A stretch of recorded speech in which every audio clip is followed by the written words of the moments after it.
What's Oh, okay. up, This is fam? the stop. Okay. Bobby Okay. was head hard. Y'all, I'll be getting into it. He was bobbing his Yes, head yes. hard. Hey, What's up, fam? Welcome to another episode of Their POV with Nikki King. We are your host, Nikki Johnson. and I am the King, King Harrington. How y'all doing out there? What's going on, Nick? What's going on? Nick on struggle today. Nick Oh, got not some sugar. issues with these Mm. allergies and stuff, but Oh, know how that feels, girl. No, I've been all week. Oh my goodness, I was hurting all week long. Messed they around and will over not medicate believe myself. that you and I were both under the weather this week, and we live states and states apart. States, exactly. Was bad. You think we've been friends a little bit too long? It seems that way, but I think we need to keep on being friends. I mean, just to kind of see how far another 10 years go and see how that happens, and then we kind of can maybe then we can evaluate and see like, okay, what else is compatible? 20 years after the fact, we're gonna do an evaluation. Exactly. a reunite show on compatibility. Wow. Well, listen, if we haven't already said it, which I don't think we have you guys shared? Have you shared? Have you shared, King? Do I need Hey, to I share. You know, I need to share. You know, I'm sharing all the time. You know, they always told me sharing is caring. You know what I'm saying? That's us. Yeah. That's what they say. Look, y'all, we have a phenomenal show. Very much so. Show. It's gonna be another rated review. So we're gonna be talking about everything from the United States versus Billie Holiday. We're talking about the movie American Skin. Yes. Oh my God. And we're talking about the verses that came on last Sunday between Earth, Wind, and Fire and the Isley Brothers. Then we're going to talk about one of King's favorite shows, my Lord. Oh, it's one of my favorites. You don't like it? It's one of my favorite. You don't like it? That's what you're telling me? You don't like it? Hey, I'm just saying. It's alrighty then. Okay. Miss Nick, how was your weekend, dear? How was your weekend? My weekend was amazing. It really, really was a good time. Last night, I went out and had a wonderful time. But like I said, as you can hear it. Definitely not. So, definitely not how you feel. What about you? How was your weekend? Like you just said, it was like under the weather. But I did make a little trip on yesterday to the and I'm gonna give them a little plug because they definitely be hitting the Island Jerk restaurant in Southern Pines, North Carolina, with the best slamminest beef patties on the bun. If all y'all New Yorkers, everybody know about the beef patty thing, you gotta have it on the bun. You just can't eat a beef patty separate. You gotta stick it in between the cocoa bread. Which Nick, cocoa bread is with coconut milk. I read that and I had to make sure I told you. Yeah, it has coconut milk in it. Exactly. I told you I didn't know. You know, if it had cocoa, like you said, chocolate or coconut milk. And when I read it, has a little bit of coconut milk and it's soft and it's a little sweet. But yo, if y'all ain't never had it, you don't know what you're missing till you take a beef patty and put it in between some cocoa bread. And I'm talking some real good eating. But that's basically was a combination of my weekend. Then today I ordered some groceries at Walmart, which I usually use. You know, I go ahead and pick it up and I order offline. But so that was a combination. Then I'm cooking dinner tonight. You know, for the missus, so I can give her a shout out. I'm gonna go ahead and give her a shout out first. My queen, y'all know her, Miss Chiquita Harrington. I'm cooking for you dear tonight. You know what I'm saying? So, and Brussels sprouts, some pork chops, corn. You know, throw a little stuff in there. He'll say he doing them Brussels sprouts. Yeah. My brother and Nick told me how to go ahead and run some, throw a little honey on them. You know what I'm saying? So I'm trying to dibble and dabble a little bit, y'all. You know, do a little cooking and stuff.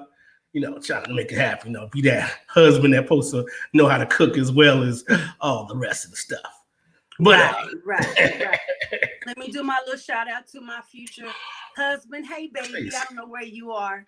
God knows where you are. Just know that I'm preparing for you, and I know you are preparing for me. But hey. But listen, we cannot move further into the show without doing, and I hate to have to do this. Y'all don't even understand my love for that man right there. You don't even understand. So we have to talk about the fact that DMS did pass away at the age of 50 on April the 9th. Yes. Yep. I don't even know how to get into this conversation.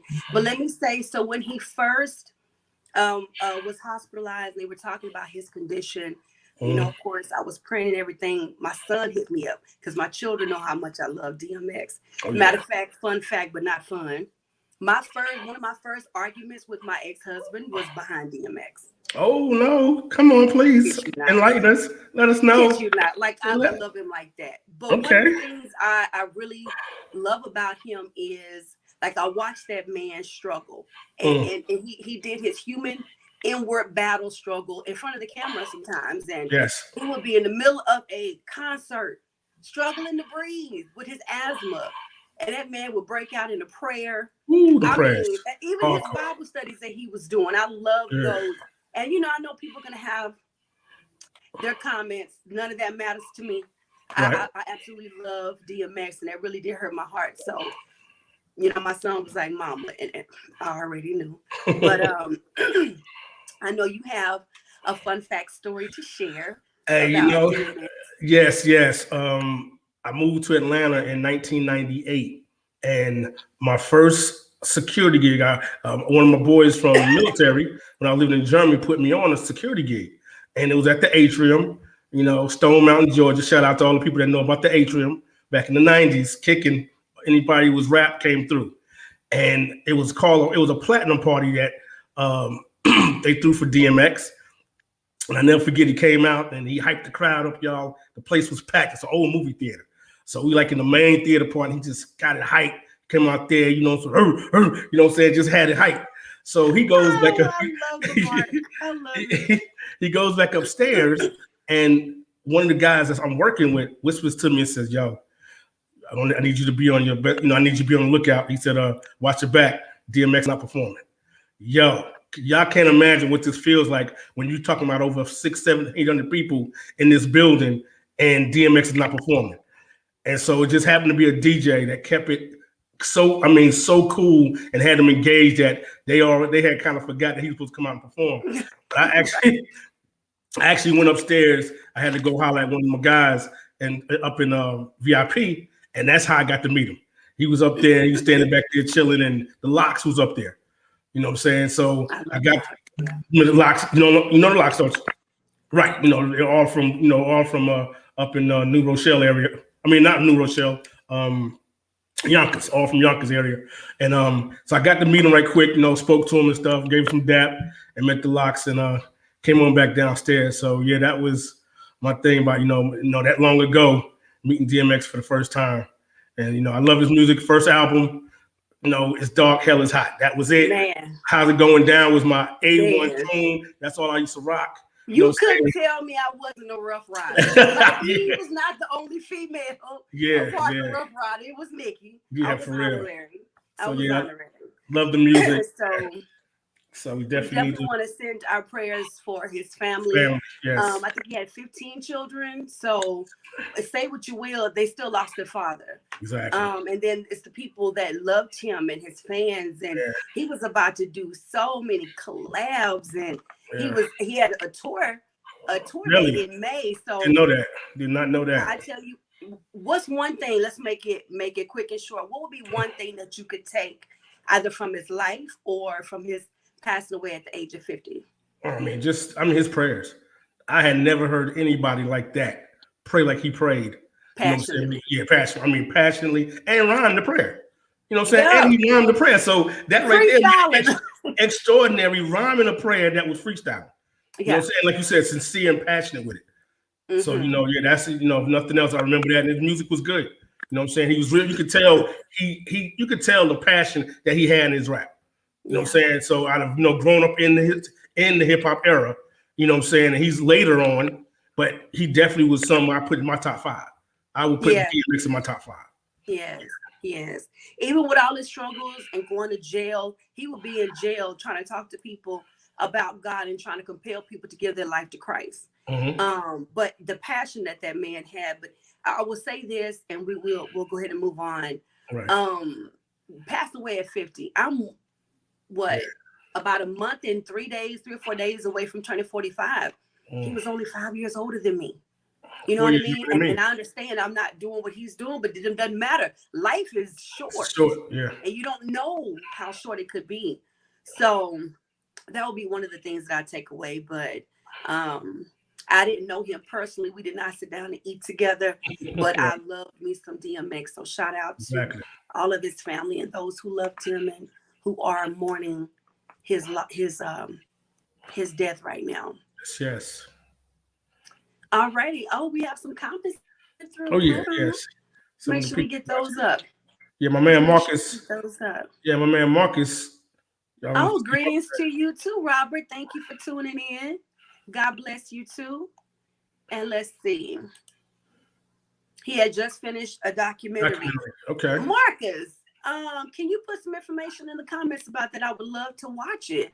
Yeah, I know you did I like to watch anything with DMX. Now you did see I know you seen the Rough Rider Chronicles, didn't you? Because you know they had the Rough Rider Chronicles and last year. So, yeah, right. Mm-hmm. So I didn't know he had. Did I not tell you that he was not the only? See, you wasn't listening. Yeah, my bad. You know, I mean, it's been a minute, so okay, right. Okay, my bad. You don't believe fat meat is greasy. Y'all done seen me in the videos and stuff, but you really okay? I don't know. I don't know why I didn't notice that. I didn't know why I didn't notice that. You didn't notice that. All righty, so it is time for the rating review. Are we excited? Very, very excited. Very excited. Looking forward to see which one's gonna be first. Yes. Got to put our disclaimer up. Yes. There you go. You can see it. Boom, boom. Gonna cover there you go. ourselves. There you go. The very first one we're gonna be talking about today. Oh, tell them about it. What's the name of it, King? The United States versus Billie Holiday. Oh my goodness, y'all. A Lee Daniels film on Hulu exclusively. Excellent movie. Things I did not know about, Billie Holiday in that part of the United States coming for her. You know what I'm saying? That was really like, wow, everybody remembers her from her song, Strange Fruit. Hold on, let's back up a little bit. Let's tell them. So the movie was based on the book called Chasing the Scream, the first and last days of the war on drugs by Johan. Lost you, dear. Lost a little bit of audio. When I'm recording. Can you hear me? Got you. You're back. I got you. Oh my gosh, when I'm recording. Never fails. So yeah, it was based on that book. I wanted to mention it because it talks about the first and last days on the war on drugs. Okay. So the fact that they continue to go after this woman under the disguise of trying to cut off that, the drugs coming in and get her a supplier, and which really had nothing to do with the real reason. If y'all haven't seen the movie, you need to make sure you watch it. Yes. The real reason was because this woman sang this song called Strange Fruit. And she talked about the lynching that was taking place. Yes. And they didn't like the fact that when she would sing it, it would actually move the crowd. It would actually get people to talking and getting people upset. They didn't like that. They wanted to be able to do what they wanted to do. And that's why they were after her. Go ahead. Yes. Please. Yeah, like you said, I mean, that was the thing. They never, they wanted to arrest her if she sung that song, but yet use excuse. You were always trying to come at her like, we just want to supply her and this and that. But yeah, they did not want her to sing that song because of what was going on in the South. And that's all it was, Strange Fruit. You know what I'm saying? People, from the trees. I mean, if y'all never heard the song, definitely listen to it because it is a deep, deep song. That song is powerful. Very powerful. First of all, her voice. Billie Holiday's voice is mesmerizing. And I gotta say, Andra Day killed it. The nuances of Billie Holiday's voice. She embodied it. She got that. She embodied it. Killed it. She embodied that person. Her mannerism. She really did. Yes. And if you guys have seen it, we definitely want to hear your comments. I'm gonna come to your comments in just a second, Marcus. I'm looking at them. But she really, really killed it.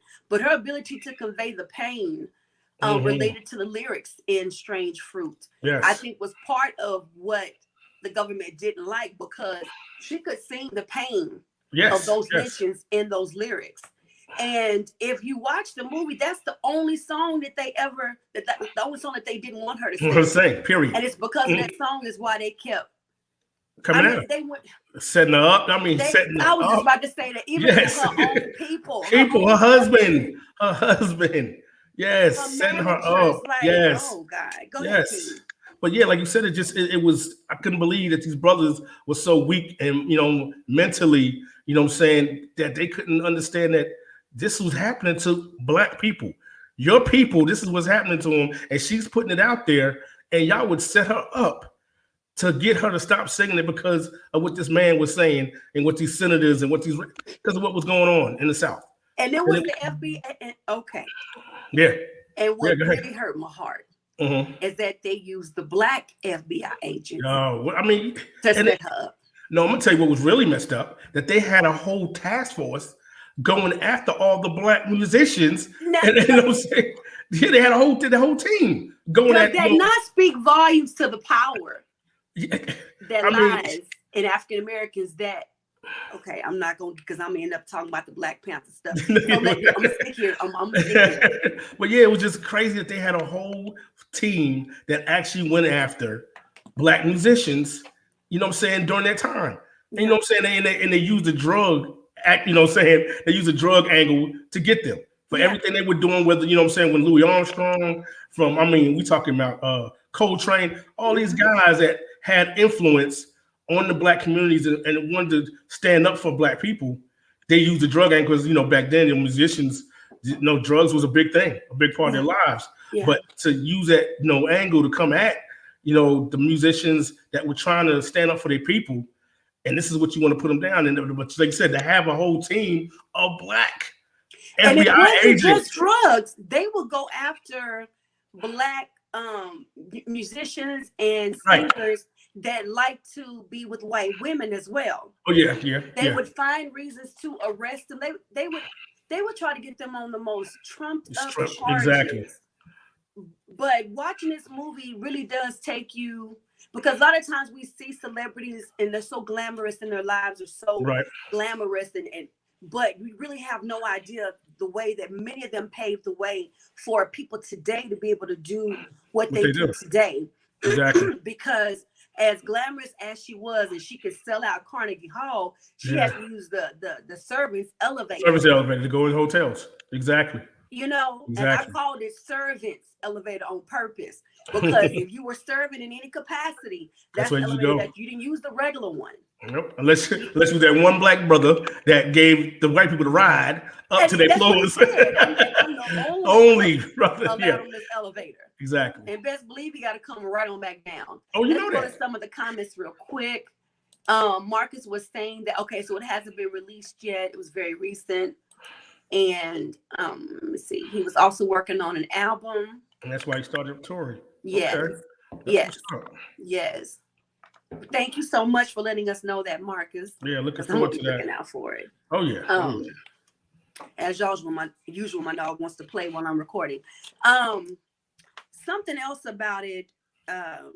She gave a really good depiction to me what it was like to be a Black woman, a woman of color.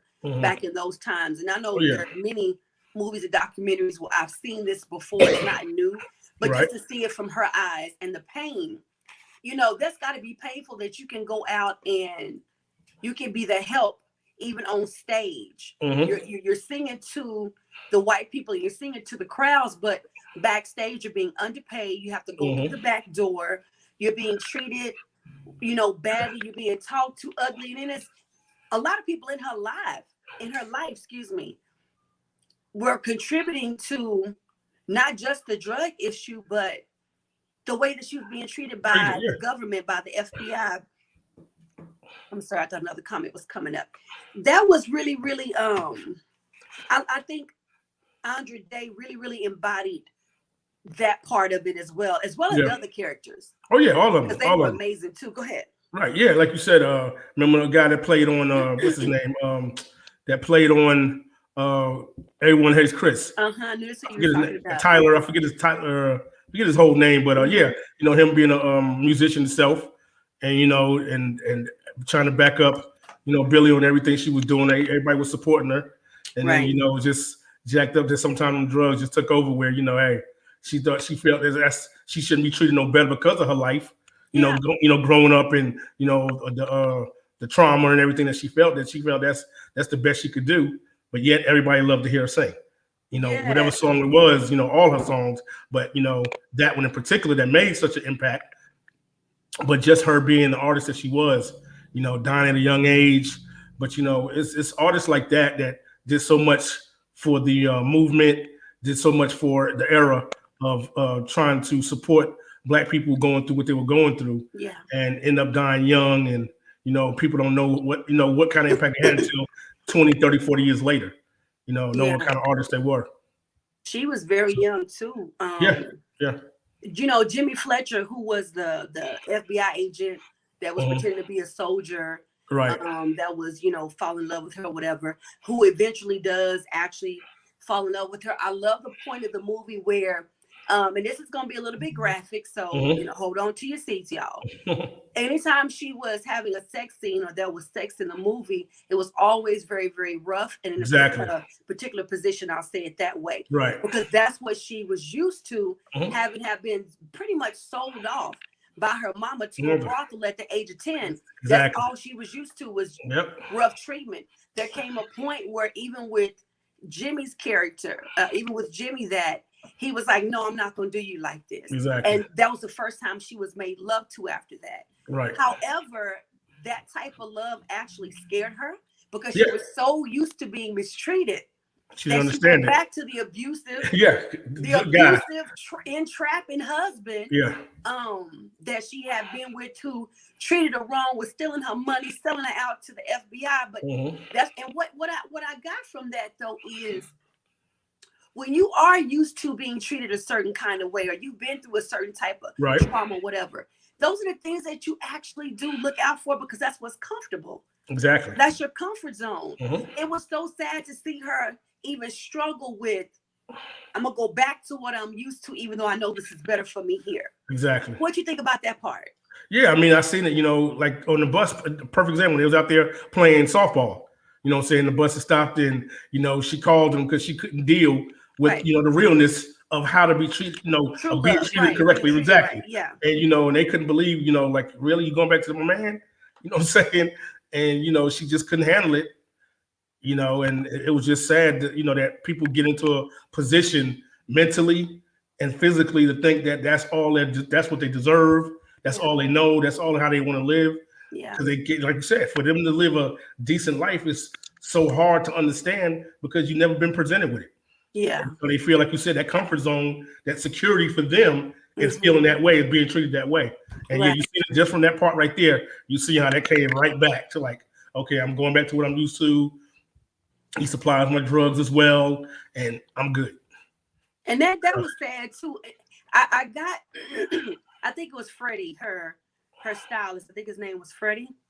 Okay. I got the point that he was trying to make when he was saying, for her, it's not just being on a drug or addicted. That's the only way she can really escape.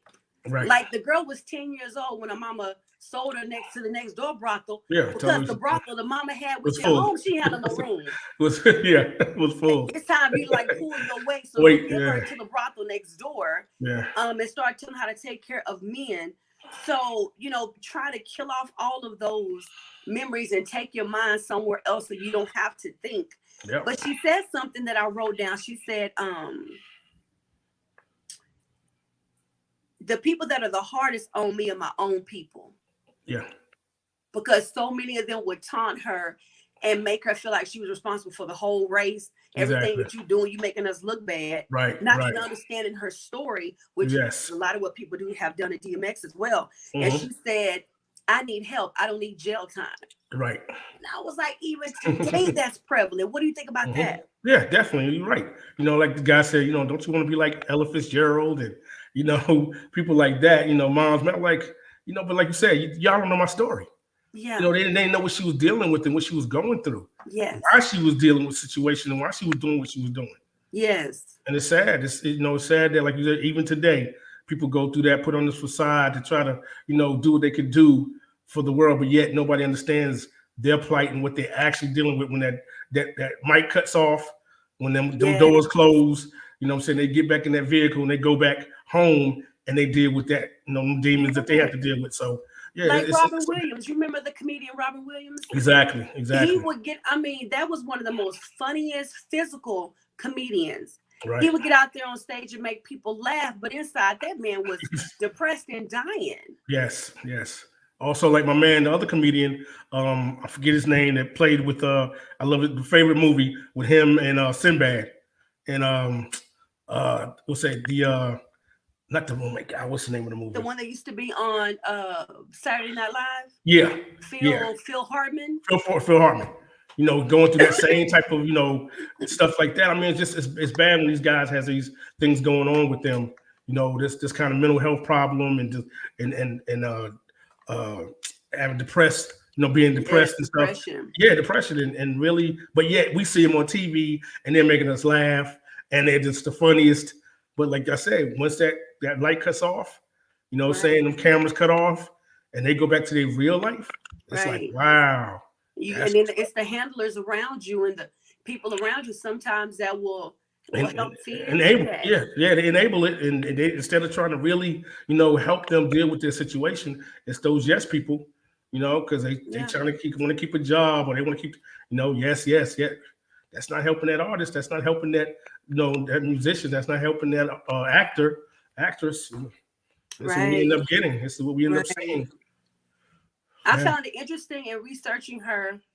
She died with about 70 cents in her bank account, but $700-something strapped to her leg. That just shows you how they did stuff back then. To be poor again. I just showed you too how people did money back then. They didn't trust banks. They didn't trust, they didn't trust them. Like they kept their money on them or they hid it somewhere. Right. Right. Yeah, that's wild. That is wild. So you guys make sure that you put down in the comments if you have seen the United States versus Billie Holiday. Please let us know your thoughts. Now it's time for us to rate it. We reviewed it. Now we have to rate it. So on a scale of 1 to 5, 5 being the highest amount of stars that you can offer, what would you give this movie and why? Straight 5, no doubt. This was an excellent movie. I had been hearing about it, and like I said, I like Billie Holiday from God Bless His Child and Ain't No Business, like all the different songs. That's say right there. Ain't No Business If I Do. So just that, but seeing how this whole government thing played into this, I was like, whoa. So this is what this is about. I mean, I listened to the song, Strange Fruit, and I understood it. But to see that this is the real story behind the song, as far as the government coming after her because of this, I mean, it was excellent. And like you said, Miss Day did her a perfect rendition of Billie Holiday. So I can't give this nothing but a 5, nothing below, because it was well put together. Everybody did their part. They played their part. The movie was very, very great. Yeah, I give it a 4. Okay. It was an amazing movie. I take nothing away from the movie. The only reason why I give it a 4 and not a perfect 5 is I would have liked for them to explore her past a little bit more. When I say it was genuinely a few little clips, if you walked away and went to the bathroom or you blinked too long, you was gonna miss that part. So I would have liked for them to explore that a little bit more. But I would say they did hit on it enough to make you say, "Oh, that's why." That's why she, But all of the actors, they get 5. Like Lee Daniels, it was a good movie. I had to keep remembering that these were actors. Right. I really did, because everybody did embody the time and everything. But I would have liked for them to have explored her past just a little bit more. So I give it a 4. Okay, that's cool. Give it a 4. So our next one is, oh Lord Jesus, we're gonna talk about. Oh man! Yeah, we're gonna talk about American Skin. Yes. Excellent. I'm gonna let you go ahead and start this one out. I see you a lot since I turned you on to it. I see you a lot more enthused about giving your rendition of how you felt about it. So I'm gonna let you go ahead and take that floor. Okay, so he already told y'all he turned me on to it. Let me give you the props. He asked me had I seen the movie about a month or so ago, I think it was, right? And I got to be real with you, y'all. When it comes to these type of movies, I have to make sure my mind and my heart is right. Because I would tell you, I cried 2 or 3 times in this movie. As a parent, as a Black woman, watching. Well, let's tell people what the movie's about first. So, American Skin was first of all written and directed by the lead actor Nate Parker. Yes, he killed that. Like he wrote did. and directed that, and then he killed it. The movie is about a father and a son the father had just picked the son up from somebody's house or something or an event, and they were going home, and they get stopped by the police. Unlawfully stopped by the police. Yes. Needless to say, the son has a cell phone, and you know, sometimes here lately it's been a lot. Some of these officers are too overly fearful, too overly anxious and nervous, and he ended up killing the 14-year-old. I think his name was, how do they pronounce it? Kajani. And so the movie cuts to about like a year or so later, when like the trial and everything had been taking place, that they're about to announce the verdict, but he's also being filmed and being researched by some college students. Right. And I'll let you pick it up from there. Okay. So, I mean, the college students is, like you said, they're doing the interview on him and stuff and following him through the whole process. And when they get the verdict, everything turns. You know what I'm saying? It just changes the whole. The verdict was not guilty. The officers were found not guilty and felt that it was justifiable cause for what they did. And so Pops goes into, now, you know, he didn't go to a rage. He goes into a whole different mindset of how he wants to deal with this. So he's going to make a plan. He's putting those plans together, and he has people that, you know, that will support him through the whole trial time and stuff. So what he does, he gets the precinct captain. He kidnaps him from his house. He takes him down to the police station. They take over the precinct. Take everybody hostage. Yep, take everybody hostage in it. And he comes up with his own trial for the officer. Pause. Okay, gotcha. That was so fly. That was some fly stuff right there. Yes, it was. Yes, it was. An opportunity to see if an officer that wrongfully killed someone could be tried by a whole different set of peers. Exactly. I don't know when the Lord inspired Nate with that type of plot twist, but it was an opportunity to see what would happen if the narrative was played differently. Exactly. And it made a lot of sense. The officers weren't being judged by their own peers. Nope. They were being judged by our peers. The average Joe. Yeah, I mean, basically, it was the average Joe that you would not think would have anybody, you wouldn't think it'd be on anybody's jury. And basically what he did, he took people that just was coming to visit the police station, as in to pay a ticket or any kind of thing, they make a report on whatever. And he got some of the inmates that was in the county jail. And he made them stupid small things. Yeah, that's what I'm saying. Yeah, just little. I mean, it could have been a fine, could have been a ticket, fine, or like a failure to appear for a ticket, any of that. But he got them. He made them the jury. That was killer. Oh, that was Ella. That was excellent. Killer. And but so I will say though, you got to give it to him. He didn't. It wasn't written to where those inmates just automatically.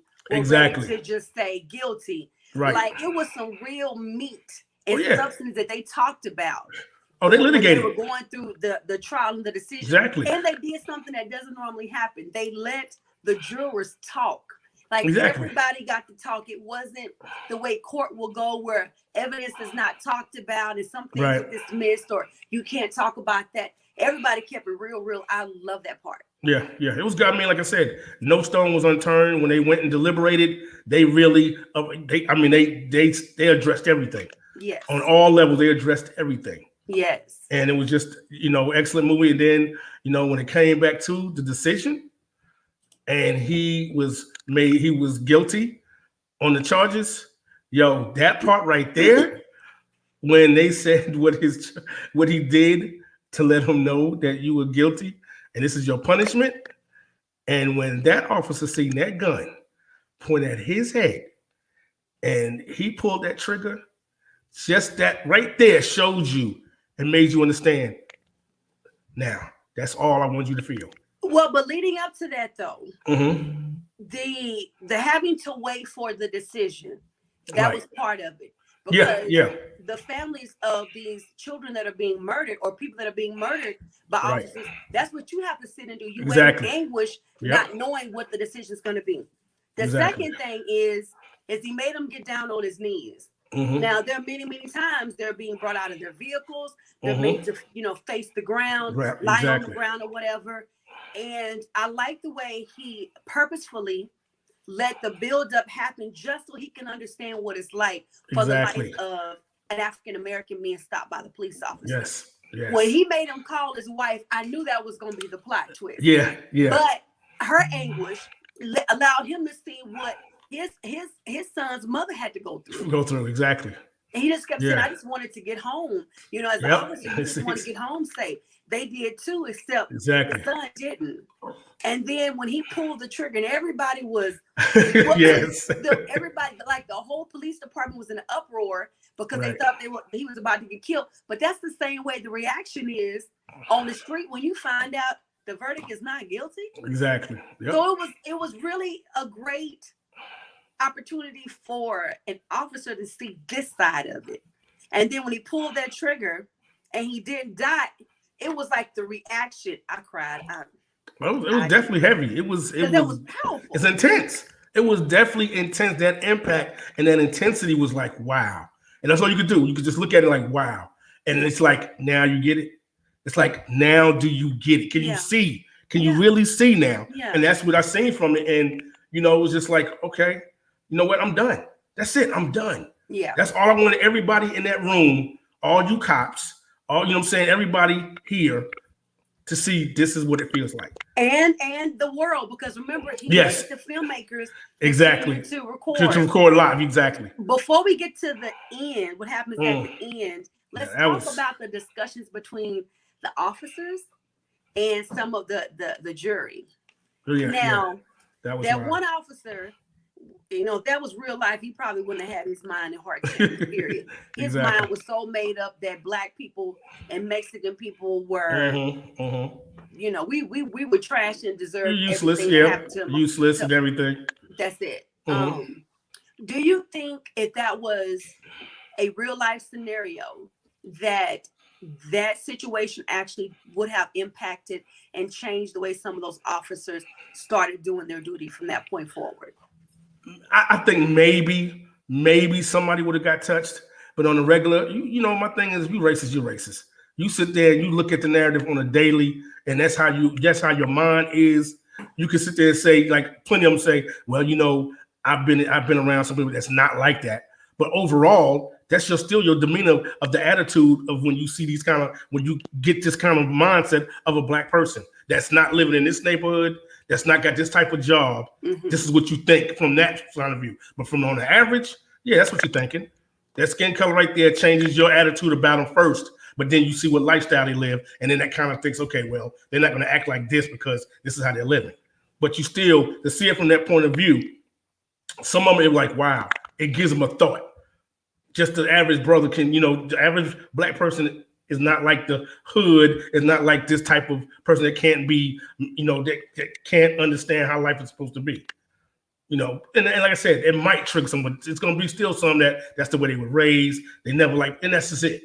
And they got in that position to be able to try to control, regardless of what, what your what your status is, your living status or whatever. I'm in control.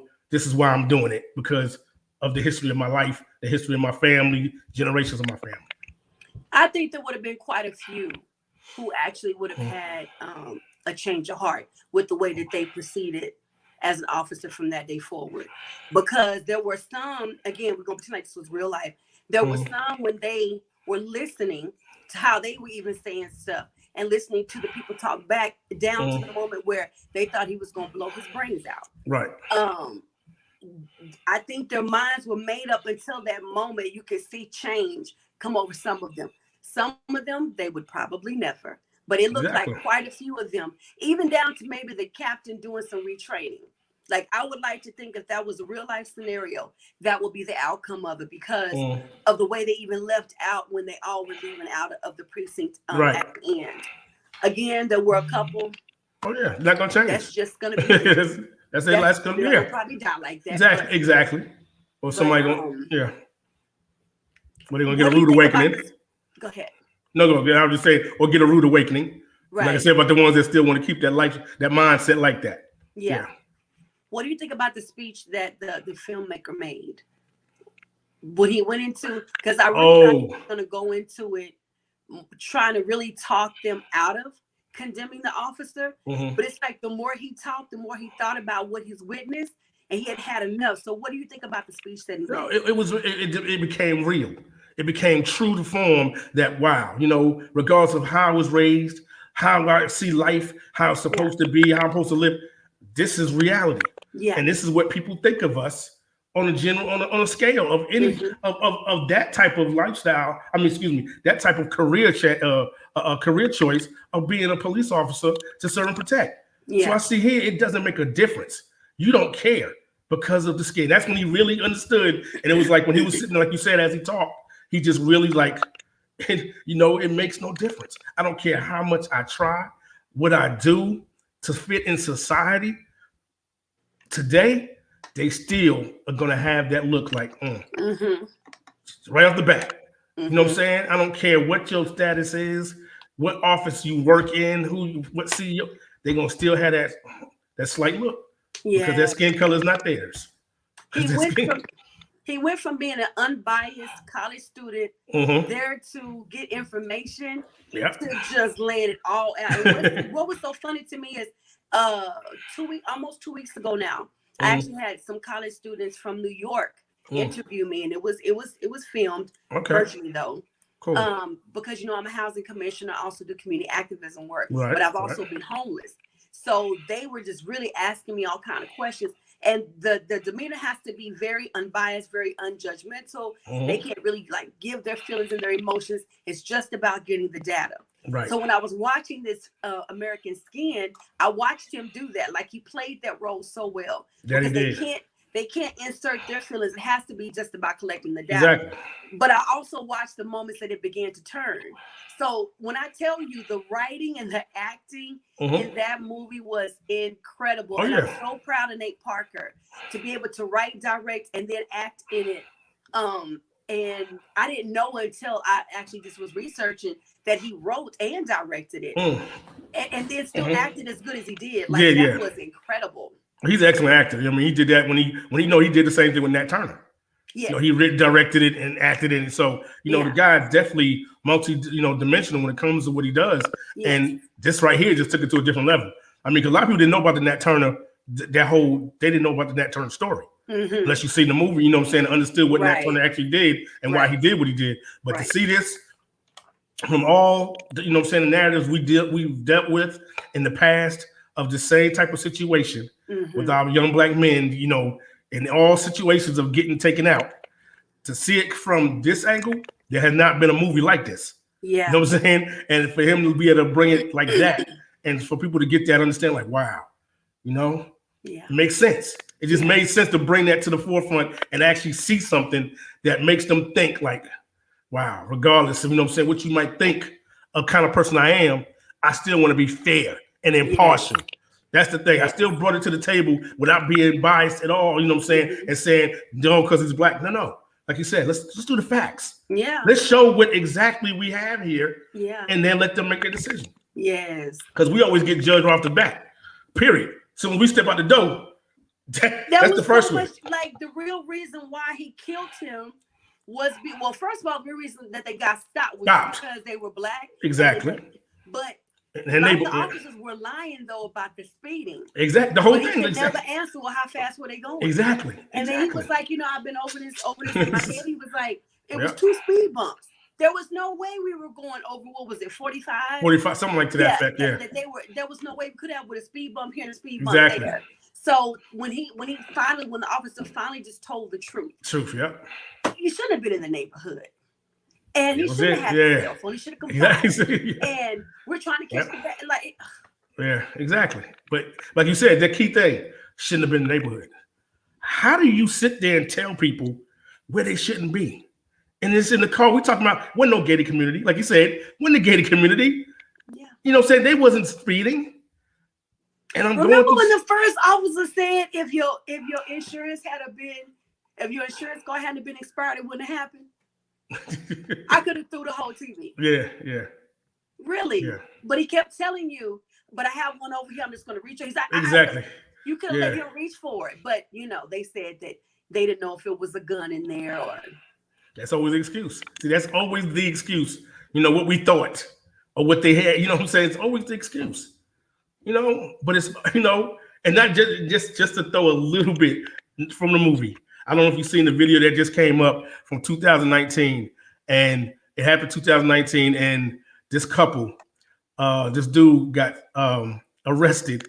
He was taking out the trash at his house in California. Yes. And that's the first thing I just thought about when we were sitting there talking, like, are you serious? And didn't even know who they were looking for. Yeah. And you see this dude taking out his trash, and you arrest him, and it's on the video, and you hear them talking. And the lady that called, it was 3 blocks down, and she's out there telling them.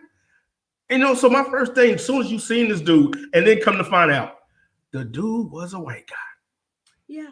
I said, and that's why they didn't want to get out. They said they wanted to suppress the video because they didn't want to get out, because coming to find out it was gonna cost. So it's just crazy stuff like that. Like, are y'all serious, fellas? Really? Why? One thing that they said in the movie, though, that I want to make sure that we mention.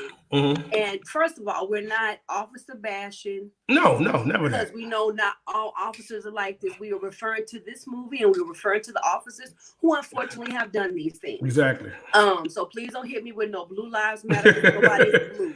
But one thing that was really prevalent in the movie was when they said the Black people have to always comply, be polite, and not be angry. It doesn't matter if somebody just killed your family member. Right. You're not allowed to be emotional or to be angry. And so then when the city in the movie was rioting, when they were protesting and everything, they sent the Black officer, the captain, to go to the Black mama's house. Yes. To get her to come on and do a news conference, do a news ditty to say we all need to stop the violence. Right. And when some of Nate's friends in the movie were talking about, but that's the problem, even the nephew, but that's the problem. Like you can do all of these things, and we're supposed to always be the one that say, but no. Exactly. Don't do that.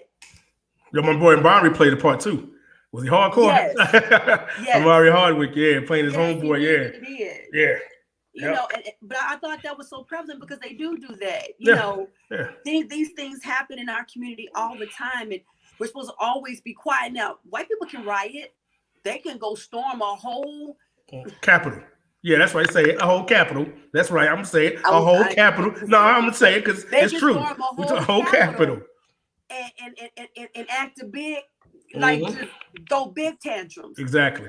For nothing that has to do with something to do with them directly at all. But our community can't be angry when we're seeing people being killed for no reason at all. No. And then we have to be also the ones that peacemaker. Now understand, I believe in being a peacemaker. I absolutely do.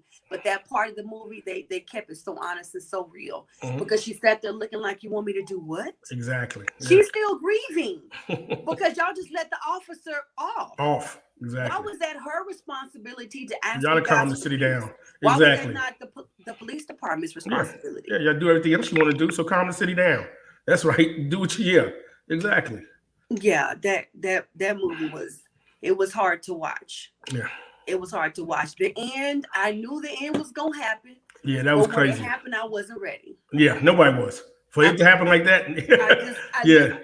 I wasn't ready. But then I wouldn't even, but see, even with that, it was just so crazy and how real it was when they changed the dynamics on what they said about him. I was like, wow, that is so true to the real. media But that's what I'm does. saying. I want to say, but that was so true to real. I said, now, ain't that something? Mental illness. He was high on something. The whole nine, everything. He was took him hostage. He was gonna everything that's negative that can be said about this dude was said after he did what he did.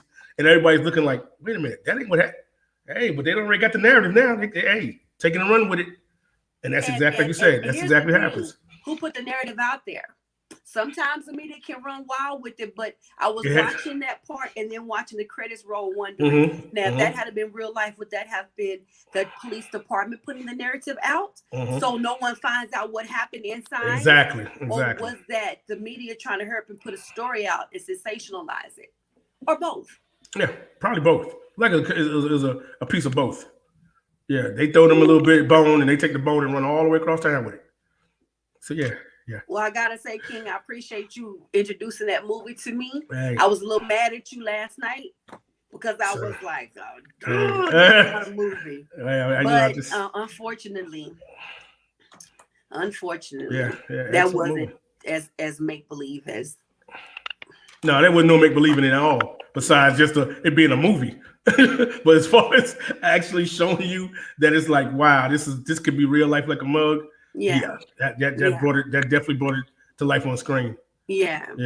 So if you guys have seen American Skin, let us know what you think. We have to give it a rating. Oh yes. 1 to 5, 5 being the greatest. What would you give it? Hey, you know me. I don't mind giving out 5s when they're deserving. And this one here, from the acting, from the directing, from the, staying the script, to everything about this movie, I can't get nothing but a 5. Actually, I got to give it a 5.1 just so I can tip the scale a little bit. But I mean, it just covered everything that you would want to see in a movie that can show and depict what we go through and what life is today, and show it flipped, where if we was in the chair saying, okay, you on trial and this is how we're going to do it. And then getting the outcome, like, without being biased at all, like you said, without even using any kind of false factors or false reports and all that kind of stuff, No false narratives. Exactly. Just straight, true facts. Yeah. And come out like it did. So, yeah, I give it a straight 5.1. Show you right. And you, ma'am? I give it a 5. Oh, there we go. Let's hear why you gave it that 5. I give it a 5. I've never seen a movie flip the script like that, but flip it in such a way that he was incredibly fair. Very much so. And I gotta give it to the actors. When I'm in a movie and you can make me feel some kind of way, and I feel like that's probably how you really are in real life because you're doing too good, then you're doing really good. Exactly. Those actors that were not black and were saying all those racist things, they got into it. They had spit flying out their mouths. And, it was. And I know those things could not have been easy to do. For real. But they did that. Like, they really, really did it. Kudos to Nate Parker for this movie, and for all of the actors. Kudos to you for introducing me to that movie. That movie was amazing. So if y'all have not seen American Skin, it is on Prime Video. Definitely see it. Watch it. Watch it. Glad you appreciated it. Well, like any good movie that I feel that I know I like, I know, what I'm saying, just from any perspective of life, or it can be fictional, non-fictional. I want to bring it over to the next person to be able to, experience it and see what they think about it. So I'm glad you was able to enjoy it. Glad I was able to turn you on to it. Yeah, because not everything you turn me on to, I'm like, that one I gotta give it to you. That was good. That was good. Oh, there you go. Are we there ready? You go. Oh no, they ain't ready. Y'all ain't ready. Y'all ain't ready. I don't think you're ready, because unless you from the old school, unless you knew how to slow drag, well, a lot of people don't know what slow drag means. Y'all can't be watching this. I'm just gonna be real. Slow drag. Exactly, because this is what this is about, y'all. Can I do the honors, sweetie? Can I do the honors? I'm just saying. Yo, y'all, if you didn't see it, it's doing the encore, I think, next weekend. But yo, this past Sunday, excuse me, not this Sunday, but Easter Sunday. Yes. 8 o'clock. Was it 8? It was 8 o'clock. Earth, Wind, and Fire. Yeah, Earth, Wind, and Fire, Eastern Standard Time. Triller app. Earth, Wind, and Fire. You know you versus from New York when you saying Earth with an F. Yeah, hey, that's what we knew. That's what we knew it was Earth. It wasn't Earth, TRTH. It was Earth, Wind, and Fire. And the Isley Brothers did a versus, y'all. And I know people know about the verse. Before you hit it, Versus is on Instagram. That's where it originates. Right. You can watch it if you don't have the Thriller app. The Thriller app is from Triller app. From that, but it comes on. It's on Instagram. You can find it on the Versus Instagram page. It's VERSUZ or VERZUZ. But anyway, it's on the Instagram. And they do verses several times a month. But go ahead. Right. So this one and Steve Harvey, who everybody knows loves these two groups, and he did show favoritism. For anybody to think differently, he is an Earth, Wind, and Fire fan for first and foremost. But he was the host, and y'all, it was 4 hours long. And if you didn't watch the whole thing, you missed it. I watched it from beginning to end, even the 30-minute 30-minute uniform change. I'm sorry, they changed their clothes. But y'all, I'm telling you, uniform change. I didn't mean to say uniform. I'm sorry. They changed their outfits. But I mean, it was an excellent show. I've been watching Earth, Wind, and Fire since I was 6 years old, from the 72 album, from the first one, Keep Your Head to the Sky. Like my brother went to go see him back in 76 at Madison Square Garden. Shout out to my big brother Kev. But I grew up on Earth, Wind, and Fire, the Isleys, all their songs, but it was excellent, y'all. I mean, I can't not talk about all that went on. I'm sorry, because I'm like, y'all thought that I was in it when I did when I talked about what was that I talked about 2 weeks ago. Nick helped me remind me when I was all about my man, when we talked about my boy, Mr. My guy that does the podcast. Yeah, when I do my Eddie Murphy, Kevin saying coming to America. But this here, I love one thing. If anybody knows me, they know I love music. Even though I sing, I love music and I love listening to music. And I can sit all day and listen to these guys. They still in my rotation. What's up, sis? They still in my rotation. My playlist. Every Earth, Wind, and Fire song that I can, even ones that they didn't even play the other night. So y'all, you're getting a little bit Steve Harvey on us. Okay, my bad. I'm sorry. I'm sorry. Exactly what Steve Harvey. I'm sorry, y'all. It's just it's one of those things. If you love music, like I love music, you can't do nothing but embrace and understand what real music sound like, y'all. I'm saying, I'm gonna let the other group. Let me. I'm gonna go. Okay, I'm gonna let Nick talk. I'm gonna let Nick talk about Isleys. I'm gonna let Nick talk about the Isleys. It was the Versus. If you have never seen the Versus, Instagram, Swiss Beats and Timberland started doing these verses where they would take legends and they would pit them against each other, which is basically they play a little bit of one of the, like they did Brandy and Monica once. They've done so many people. They Patty have and Gladys. SWV and Escape coming up soon. I can't wait for that one. But they'll take one of the legends, they'll play one of their songs, play the other ones. And at the end of the night, you guys vote on who you think is the best. This time, he did tell you Earth, Wind, and Fire. It was also the Isley Brothers. And so he did say it was 4 hours. They normally won't go quite that long. Sometimes they will. But come on, these are some of the biggest legends. So I think they did about 20 songs, each of them. Yeah, okay, so now that we've given them a little bit of background, go ahead, King. I'll let you catch your breath. Okay, I did. But like what Nikki was saying about the 4 hours, these groups were the only ones. Serious. They were the only. Very serious. They were the only ones that went 4 hours. Everybody else, the most they did maybe 2.5. They were the first ones that ever did 4. 3 hours. 3 hours maybe, but I'm saying nobody has ever did 4. So and that was just, believe me, y'all, that was part of that was Steve Harvey's fault. This is true, but this wasn't even all their music. So for anybody to know anything about Earth, Wind, and Fire or the Isley Brothers, if you listen to their stuff since 1959, 58 is when the Isley started. Earth, Wind, and Fire is like 71, 72. If you go back from that and then all the way up until you got the Earth, Wind, and Fire got music in 2000s, so is the Isleys. So they didn't play, all the other up-to-date stuff. You just heard, and then too, you only heard the hits. So if you ever listen to Earth, Wind, and Fire's albums, all their songs were great, but the hits is what you heard. But y'all, I just got to tell you, it was awesome to hear them guys in the same room and the way they played off each other, because they've been friends. You know what I'm saying? They toured together back in the day. And like Pam said, Steve Harvey was Saudi. Pam, I felt like Steve Harvey. If I would have been there, yo, I'm telling y'all just don't know to sit between those two groups.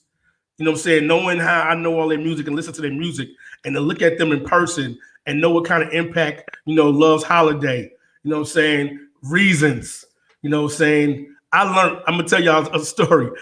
Fantasy, the album, Temple of Abu Simbel on the cover of the album that Fantasy was on. I listened to that album. They used to have the words of the songs in the album covers. I sat there and I read and learned the whole song, The Fantasy, in one day. I just sat there and just looked at it and listened to the music, listened to it. And that's one of the first songs besides my girl Betty Wright, saying Tonight is the Night, that I learned the whole song. But this song, I sat there and I sung word for word, every song. And I mean, every lyric. But you got to really understand music at that level to really embrace it and really see how I'm reacting, because that group is phenomenal. Earth, Wind & Fire is one of those groups that if you never listen to them, and when you start, you'll never stop. The Isleys, hey, anybody that knows Ron Isley, aka Mr. Biggs, for all the new jacks, for all the new people that found out who he was, they timeless. From Shout, you know what I'm saying? Smooth Sailing, you know what I'm saying? Choosy Lovers, you know what I'm saying? I would like to get in on the conversation. I'm sorry, Nick. You know what, Nick? Please. Go ahead, Nick. I'm sorry. Go ahead, please. Go ahead. By all means. For a second. Go ahead. I'm gonna take a little breather, y'all. Go ahead. King is doing what Steve Harvey did, which love Steve Harvey. I absolutely love him. But Steve did too much talking. He did a lot of talking after. That he did. Almost every song, Steve would tell a story. About how he got a girl with some lyrics. And I mean, that's cool, because if you follow Steve Harvey, he, like King, absolutely loves them. I love them too. But it was their show. And it was a lot of talking. At the beginning, they were doing small clips. It was maybe 5 to 8 seconds. My feelings was hurt. Because I love both of those groups. So a song would come on, and by the time you get, it's going off. And so he started playing. And also it was DJ Nice. D Nice. D Nice. Yeah, DJ D Nice. D Nice. I was mixing the words up. After a while, he started playing a little bit longer renditions of the song. Yes, it was not long enough, sis. Yeah. And then you could really get off into it. And also, the group started getting into it because they would start to get up and sing. Do some of the dances. Ernie got up and was playing his guitar. While Ron was singing, and Earth, Wind & Fire would get up and do some moves and sing. Right. It was really good. It was just a lot of talking that if some of that talking would have been pulled back on, it would have been a lot more enjoyable. The break was incredibly long. They did lose some viewers because they were at about 500K. Okay. And then when we had the break after a while, I was even like, I need them to come on back. Because it was getting later and later. Yeah. But when they came back from break, you could tell somebody probably told Steve, no, we're getting a lot of comments about you talking, because a lot of people were complaining about you doing too much talking. So on the second half, there was more music than talking. Yeah, exactly. Yeah. They did everything from Hello, Let's Groove, Reasons, Would You Mind, Summer Breeze, You're All I Need, Footsteps in the Dark. I almost fell out on that one. At Your Best. So what were some of your favorites? Name us 5 of your favorite songs that they from each group. From each group. I mean, from each group. No, right? all together, King. We got one more thing to review. Not each group. Okay. So you said 5 though. Come on, give me 6. At least let me split it up 3-3. It is 7:05. We got something else to review. Gotcha. Okay. So 5 all together. 5. Okay, gosh, really. Earth, Wind & Fire. Reasons. My number 1 from Earth, Wind & Fire. Then I'm gonna go to Isley. Then I'm gonna go to Isley's. What's my favorite? Voyage to Atlantis. Okay, Isley Brothers. Then I go back over here to Earth, Wind & Fire. Love's Holiday. Would you mind if I touch, if I kiss, if I held you tight? Yes. Okay, so that's them. Then I'm gonna go back over to Isley's. I Keep hearing footsteps, baby, in the dark. Oh, in One the more. dark. Okay, One so my more. last one I had to go with let's see. That's the way of the world. Earth, Wind, and Fire. So she only gave me 5. So y'all, I'm gonna stick to it and just take the 5. But y'all know I could have kept going at least top 10, 5. But I'm gonna let you go ahead, Nick, with your 5. Let me go ahead with your 5 right quick. Let me hear your 5. So you did one of them. You did Footsteps in the Dark, Let's Okay. Groove, and Got Hello. you. Okay, I got you. Yes, he did get up and sing Hello. Yes. Okay. Would You Mind? Which is Love's Holiday. And if I had to pick one more, it would be Reasons. It has to be Reasons. Oh yeah, how would you not? Okay. I'm gonna tell you one thing I love was, this is what Ernie said. So Steve was asking them about the lyrics, because y'all know they just don't really write lyrics like that no more. No, they don't. Ernie said that they always wrote their lyrics to deliberately compliment a woman and to touch the heart. Exactly. I was like, see, he wasn't married. That's what I'm talking about. They purposely would write these lyrics to always compliment, which is a huge contrast into songs today that sometimes degrade some women, but they purposely would write songs that would always compliment a woman and touch the heart. I love that. And I think Earth, Wind, and Fire was the same way. Oh yeah, you think about all the stuff they wrote. I mean, and those two was more. It was their music was a lot. It's not historical. What I'm gonna say, organic.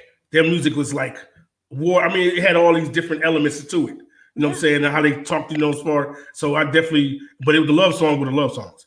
If you listen to Earth, Wind, and Fire love songs, they were the love songs. Like those were the kind of songs, if you broke up with somebody or was like having a bad point in the relationship, all you had to do was send them songs. That's it. And that was the thing. All you had to do was dedicate it.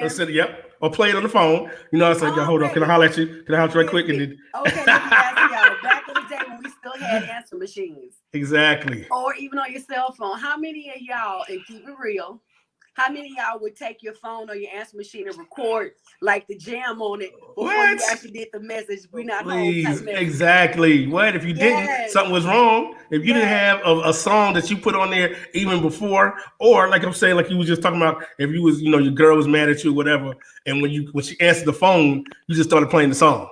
Yeah. You know what I'm saying? You just started playing a little snippet of the song, and then get back on there talking about, yo, babe, I'm sorry. That's I just wanted to let you know I didn't have the words, but Earth, Wind, and Fire, when Philip Bailey said, Philip Bailey gonna tell you what exactly, exactly. So yeah, that was. So listen, down in the comments, you guys tell us, what is your favorite either Earth, Wind, and Fire song, Isley Brothers song, or both?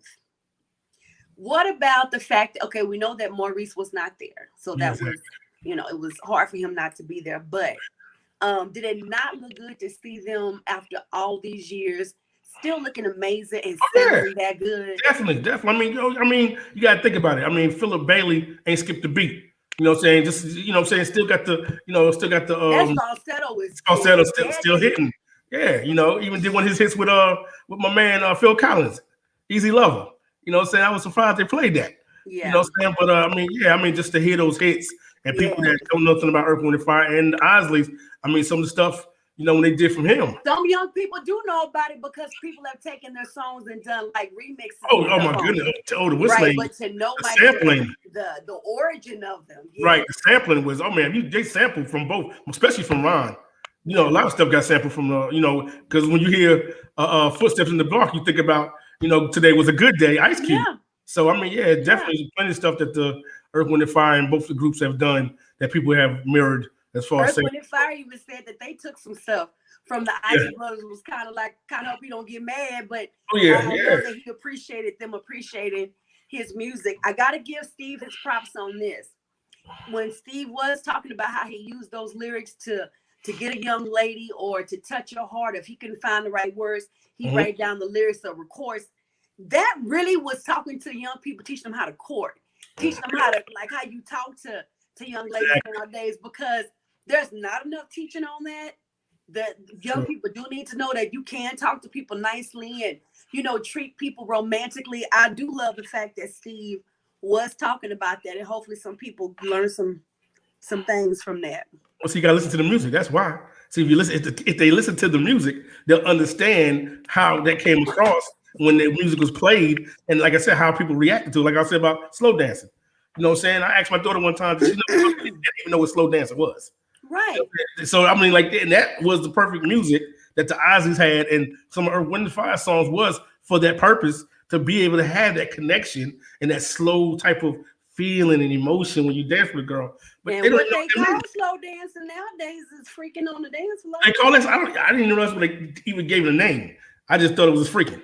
You know what I'm saying? Freaking. Just that's all. I mean, it's well, before we rate it, who won? Earth, Wind, and Fire or Isley Brothers? Well, see, that was one of the things that people really didn't get from it, as far as who won. To them, you. I mean, I you know, I'm an Earth, Wind, and Fire fan far more than a Isley fan, but to put it at a point where I would have to go against, I wouldn't, because I love them both. The music definitely is impressionable and it's going to last forever. But I am an Earth, Wind, and Fire fan first. So as far as saying who won, I wouldn't say who won. I love their music both. I'm not even giving a winner, because when I listen to their music, I love it both. Okay. So the winner, you know? Okay. Would you like to know who I chose as the winner? Oh, by all means. Bam. Okay, I ain't mad at you. I ain't mad at you. No, I ain't talking about the Isley Brothers. No, you said Ron. I see Ron. I see. His sexy self and that fur coat, they won. I see you. I hear you. They won. I ain't mad at you, Ron. I didn't even listen. I didn't even recognize that's who it was at first. I was like, whoever that is sexy. Me either. Come on, Salt and Pepper beard. Yeah. Rock that fur the way he walked out there, and then I kept looking. I said, wait. Yeah, I looked at the face. I said, and in the comments, when the comments was like, yo, who is that? Yes. Yeah, I didn't know what to say. Look good. He looks good. Yeah. Well, you know, they said, because, you know, being in prison, you know, he the cancer, you know, saying that kind of, he got kind of well over that. But man, he got that young wife. Oh, yeah, that's true too. Real good. He is sexy. I'm gonna put the picture back up for the people that want to see it again. I'll listen to this. That is the winner of that. Tell me that's not sexy. I mean, yo, I gotta give it to him. Ron looks, hey, he definitely, yeah, he definitely holding his own on that. Yes, he was sexy and the fur. So, out of the group, so I do not have a winner. I feel you. Ron and his looks just did it for me. Gotcha. But I love them both so much. Like, you can't do nothing but love. Yes. Love. Like, literally, we got a couple of songs. Excuse me. My ex and I would serenade each other on all off key because we couldn't hit them falsetto notes. But we love them because that's the type of music that you can sit and listen to. Yes. Be romantic. Have dinner dates. Laugh, joke, and talk off of. And it's just not a lot of that at all. It's just not a lot of that in today's music. So my sister say, wait a minute. Yep. Yes, that's the winner too. I ain't mad at y'all. You know, Ron was holding his own. He was, you know, my man was looking dapper. Gotta give it to him, you know. But it's dapper wasn't the word. That was sexy. That was sexy, and his pants was pulled up. Listen, on a scale of 1 to 5, 5 being the highest, how many stars do you rate it? Yeah, I can't get at a 5. You know, I gotta get at a 10. They don't even go to 5. They gotta go to 10. When you talk about groups like that, they don't 5 on there. It's either 10 or better. That's it. So bottom line, the Earth, Wind, and Fire versus Isley Brothers was a definitely straight up 10. If you don't know, now you know. If you don't think that, then you don't know real music. Needless to say. Okay, well, that's all I'm saying about that. Real music, and I know you do. Hey, no, I'm talking about people that don't know. I understand your rating. I'm talking about as far as the show itself. I'm just saying, just as far as the show. I gave it a 3. I got you. There was a lot of talk in the first half of it. Got you. And not enough music. At the beginning, those few 5 to 8 seconds, I mean. Yeah, it was kind of jacked up. Yeah. Yeah, it was. Yes, because I was. Every time you would start, like you hear a song, you go, oh, before you can it was going off. It was gone. Yeah. The break was incredibly long, but I do understand it was a lot of them. Now, I thought they was going to come back in like totally different outfits. They kind of did not. Not totally different. It was still in the same area what they had did. Yeah. So just a little bit different. Yeah. The 30-minute break. But hey, but for the overall fact that they were legends and they came together. Exactly. And they were just congratulating each other. I do give a 5 for that, but the overall show, I have to give it a 3. I feel you. Now, if you're interested in watching Versuz, don't forget you can find it on Instagram. Mm-hmm. If you want to download the app, it's the Thriller app, I believe. Triller app. TRILLER app. They ain't sponsoring us, so you'll find it. And let's see. Pam says she gives it a 3 for the show. Yeah. I got you. Yeah. So our last thing we're gonna rate and review. Shy. Go ahead, please. Go ahead by all means. I'm gonna let you go ahead and bring that on in because that show there. Yes. We are gonna be talking about Married at First Sight season 12. Y'all. If I tell you this season right here is one of the most popular. Yes. Not even when it first started, like in first season, this season here is so popular because of some of the characters or people that are on this season. Today, we are only going to be talking about 2. One couple. And that is Chris and Paige. If you guys do not know what Married at First Sight is, to sum it all up, these experts get together, they match people up that they feel would be a great match according to the things that they say they're looking for or their personality types or their goals. They do not get to meet each other until they are dressed and ready to say, I do. The first time they meet is right before they say, I do. Yes. It comes on Lifetime on Wednesdays. 2 hour show. Woo, Chris and Paige. Yes. And if you've never seen it, all you got to do is go to YouTube and type in Married at First Sight season 12. Everybody got an opinion on Chris and Paige. Yes, they do. Where do we even begin? This is your show. It's my show. My God. I mean, representing the brothers. Okay. Ooh. You know what I'm saying? Let me first, I'm not a hopeless. Claiming that he don't represent all of y'all. No, we're after back, y'all. Let's get this straight, first and foremost. This brother do not represent all the young black men in America, period. Now, after saying that, this brother here got a serious mental disposition. And I'm gonna say that, I'm just gonna be. I'm sorry. This is my POV, and this is what I'm saying about this brother because he got some serious issues. Out of all the shows I've watched, as far as Married at First Sight, all the seasons, this dude. Oh, I'm sorry, y'all. It's a reality show. We forgot. Right. I'm sorry. It's reality. Yeah. But the thing is, they're really married. Let's be honest with you on that. Yeah, they are really married. They actually engage into a legal, binding marriage. Mm-hmm. This guy, y'all, like I said, if you've seen it, you understand what I'm saying. If you haven't, please just all you gotta do is look at one of his episodes. Just one to get you to understand that this dude got some serious issues. This brother, y'all, I didn't really know what narcissist was. Honestly, I heard people talk about it. I've heard people talk about narcissists in different areas, in different shows, different people. This dude here is, like she said, the poster child of narcissists.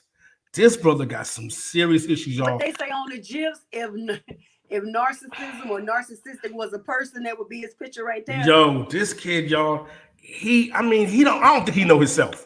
I really think, even from his background and from he's talking about when he was homeless and different things that he went through, trials, this kid here do not have, and then y'all, and I don't judge nobody.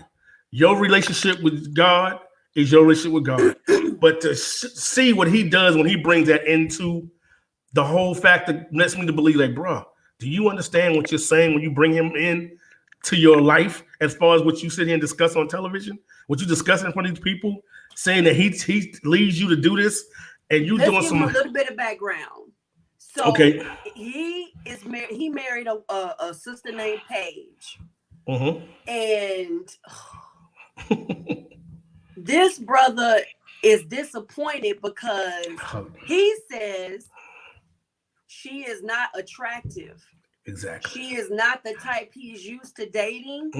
Many people feel it's because she is this beautifully dark chocolate. So yes. but she ain't his type. You feel me? But don't forget on paper though. Don't forget on paper. He marries her. What? Don't forget the on paper though. What he says about the on. Don't forget the part what he says about on paper. Oh, ain't you got there yet? I ain't forget that part. Okay. So they get married, and he immediately is making comments to even some of her wedding party. Oh, that yes. she ain't cute enough. I couldn't believe that. Calling her ugly. I couldn't believe that part. However, that was crazy. However, they didn't make it to the honeymoon party. First night of the wedding, they had sex multiple times, including the next morning. She wasn't his type though, but he had sex with her. Now he tells her, first of all, he's supposed to be going to go get some breakfast. 5 hours later, he comes back with no breakfast. And mind you, he only went downstairs. He comes back with no breakfast and sits her down to tell her on paper, she's perfect. They make a good match, a good couple. Yes. But she ain't attractive enough. Now, nobody should ever say that to anybody, but you would think he must be Adonis. For real. I'm not calling nobody's child ugly. Right. I'm just still trying to search where he found the room to say it. This young lady is beautiful, and the only thing he could say about her was at least her booty was big. Yes, he did. Yes, he did. Like all the ancestors was mad. I ain't gonna lie, I was mad at you again, King, for having me watch this show. I know. I just was trying to expose you, Nick, to something that you agreed with him, but I was like, really? He didn't just say that. No, he didn't. He did. And then, y'all, he repeatedly had sex with her. But here's the part that makes it even worse. He was engaged before he came on the show. Just with he was engaged. And in the process of them doing like all the preliminary stuff for the show, he gets his ex pregnant. That he did. He informs his new wife on the honeymoon that she is 6 weeks pregnant. Yep. Also tells her that he wants to go and work it out with her. Now, he does stupid things like he goes and buys the ex a Mercedes. Well, he did, because this kid can't be riding around in just anything. Mind you, she didn't give birth yet.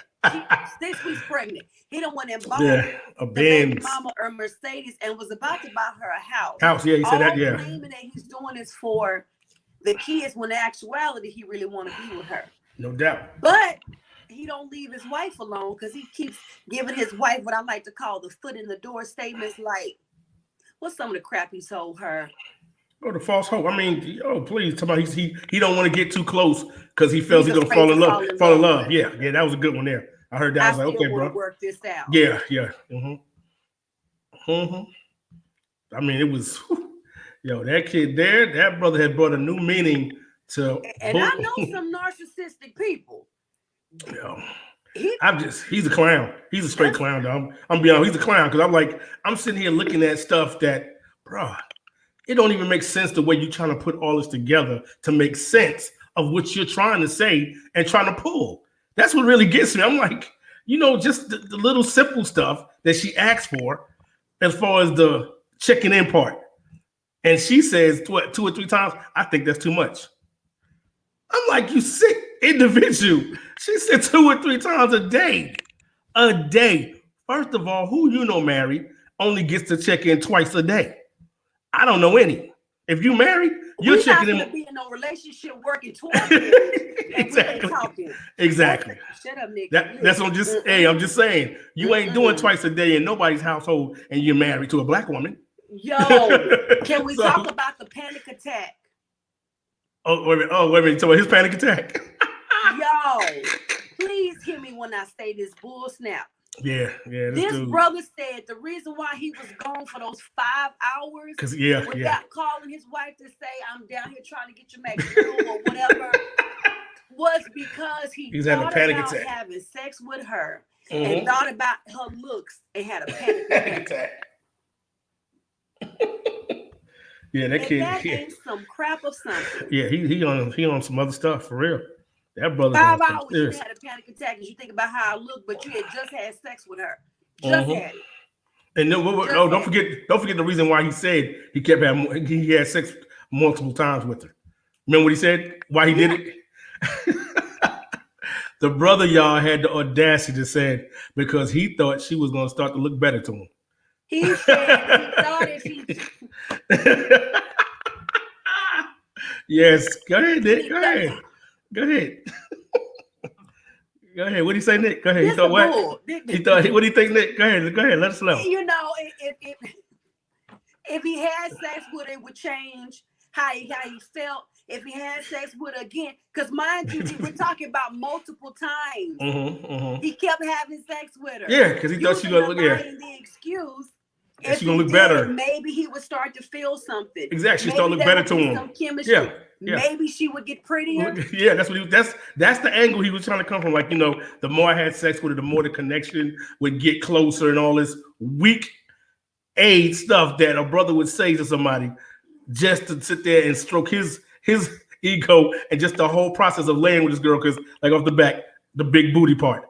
That was the first thing and the foremost thing that attracted him. So he wanted to see what it was about. Never the fact of this woman was a beautiful black woman on paper, off paper, physically attractive, and been taking her down through y'all ever since the show started.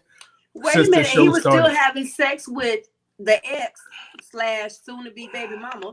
He was still having sex with her while he was having sex with his wife, both of them with no condom. Yeah. Both of them with no condom. Because she almost thought she was pregnant. He left her and went back to Chicago because he needed a break. How you the one doing all the wrong, but you need the break? I don't know. But yeah, he was having sex with the both of them. As one vlogger put it, he was putting his raw meat in her refrigerator. Not in the refrigerator. Yeah, because he was having sex. Even the pastor that was counseling him. Oh man, yeah. And you still had sex with him? Exactly. And you didn't use no protection? Why? Exactly. He said, what was going on in your mind? And I love the way he did that, because it wasn't about condemning her, it's about her checking. Well, baby, what's going on inside of you that you thought that was okay? Okay, yeah. When you knew he had just left Chicago. Yeah, and dealing with old girl. And just the whole, and then my thing when he's, the way he would like cut off people and the way he feels that, hey, this is how things are, should be. His whole attitude about, I don't want to talk no more, saying you don't understand me. I'm like, bro, who understands you? Who understands you? Because he don't understand himself. Exactly. He don't understand himself. We got just a few minutes before we have to end, because my phone is telling me stop talking about him. It's on 6%. Got you. Y'all have got to watch it. Yes, catch an episode, y'all. Catch some episodes. Adulation, and he got angry with her for talking about sex with his parents. Yeah. And was crying. Remember how private that was? Dude, you on national TV. Where was your privacy? Exactly. You signed up for this, and the whole time he's like a young little boy in an adult man's, well, he still kind of looks like a little boy in the body, but he's an adult man with a little boy inside of him.